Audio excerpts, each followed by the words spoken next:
I think back several years ago when I was traveling with a group of students to the northern part of Israel, to the Galilee, around the Kinneret, the Sea of Galilee. We were on a weekend retreat, and I was with Jewish college students from all around the world.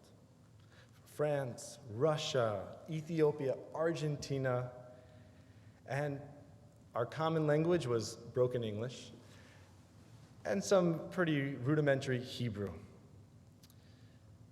Even though we liked each other, it got pretty difficult pretty quickly. We were being polite, and yet it became tiresome for those who didn't know English to speak English, and they quickly became frustrated. And we who did speak English from Australia and America and Canada were somewhat inconsiderate of the others who didn't speak English as well as we did. Well, by that Friday afternoon, it became not just awkward, but it started to undermine the whole beauty of that weekend Shabbaton. We started feeling insecure, people became defensive, and people started breaking up into groups. And the Argentinians would start laughing about a joke in Spanish, and the Americans thought they were making fun of us. And there was serious breakdown, mostly due to language. Well, after hiking around the Sea of Galilee, we came back to our hotel, we showered, we came to that Friday night meal, and we stood around the table, and we began to sing, Shalom Aleichem Alechei Asharet. And at that moment, just like we sang this evening, we looked at each other, and we smiled, and we sang, and we sang, and we connected in a way that we weren't able to do. And it turned into one of the most memorable and beautiful Shabbatons I've ever experienced. Gathering together is actually quite a challenge. My wife put together a family reunion not too long ago, and that was quite a task. Sometimes an almost impossible task to get everybody there from all different places with their jobs and their kids and their own work schedules. Just a few weeks ago, we invited all of the rabbis here in Memphis to a meeting where we discussed the future of Israel. And looking around that room, it certainly was a beautiful gathering, one that is certainly a proud moment, and it was a wonderful time that we enjoyed together. This past Tuesday, Super Tuesday, while standing in line in the Opera House, I looked around at half of Temple Israel, who was online with me, and I started to think to myself, Hine matov u'manayin. How beautiful, how great it is to see everybody together, Republicans, Democrats, independents, whoever was there, in that same room, sharing that same space. Not an easy task. Well, in this week's Parsha, as we saw, it's called Vayekhel, right? Because, like the word Kihilah, Moses gathered together all of the people, everybody, the men, the women, the children. Nobody was excluded. Everybody needed to be there. Moses gathers them together. Gathered them together. Vayikel Moshe et kol adat b'nei Yisrael. Moses gathered everyone together. Today, we still honor this concept. It doesn't matter if your house of worship is a temple, a synagogue, or a Beit Knesset. A temple reminds us of the temple that stood in Jerusalem. It was the center that unified all of us. The Beit Mikdash, which served in Jerusalem, was in some way a novel idea. Before that, people had their own backyard chapels called a bima. And a bima was a high place, and you would have towns, especially wealthy towns, and they'd have 200-300 bamot. They'd have their own private bimas. And then with the establishment of the temple, it unified all of Am Yisrael, the entire Jewish people.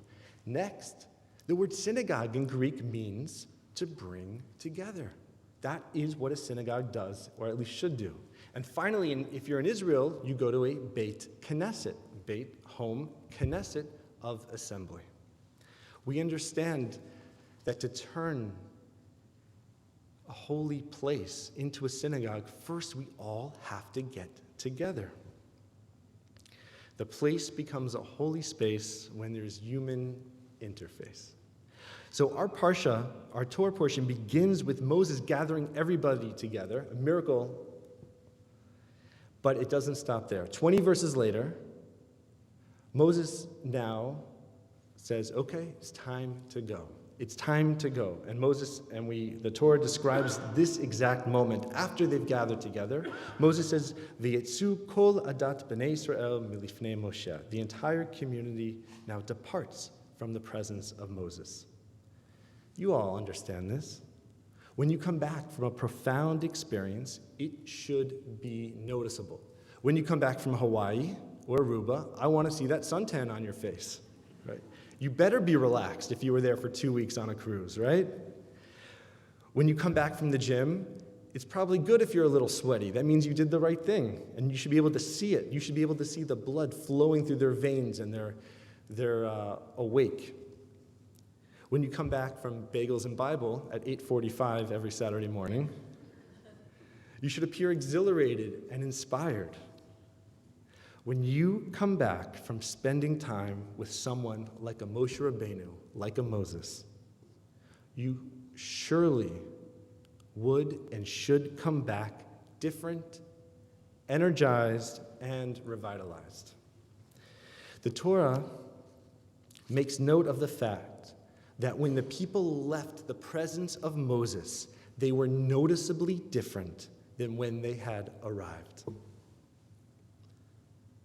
We've all had a taste of that experience. Maybe it's the comforting presence of a spouse, the smile of a colleague, or a visit with a teacher, a mentor, a rabbi. We have the ability to be deeply affected by others. In fact, maybe that's what makes us human and unique, is that we open ourselves up to the presence of others. We should seek out opportunities to get close to people who inspire us. So I ask you, who is your Moses? Who are the people you want to spend time with so that when you leave their presence, you will be different? And the flip side is also true. Of course, we have that same power over others. Every person we meet will walk away from us, whether it's 5 minutes, 10 minutes, a day later, a 3-day trip. My mother's here from Boca Raton, Florida, right?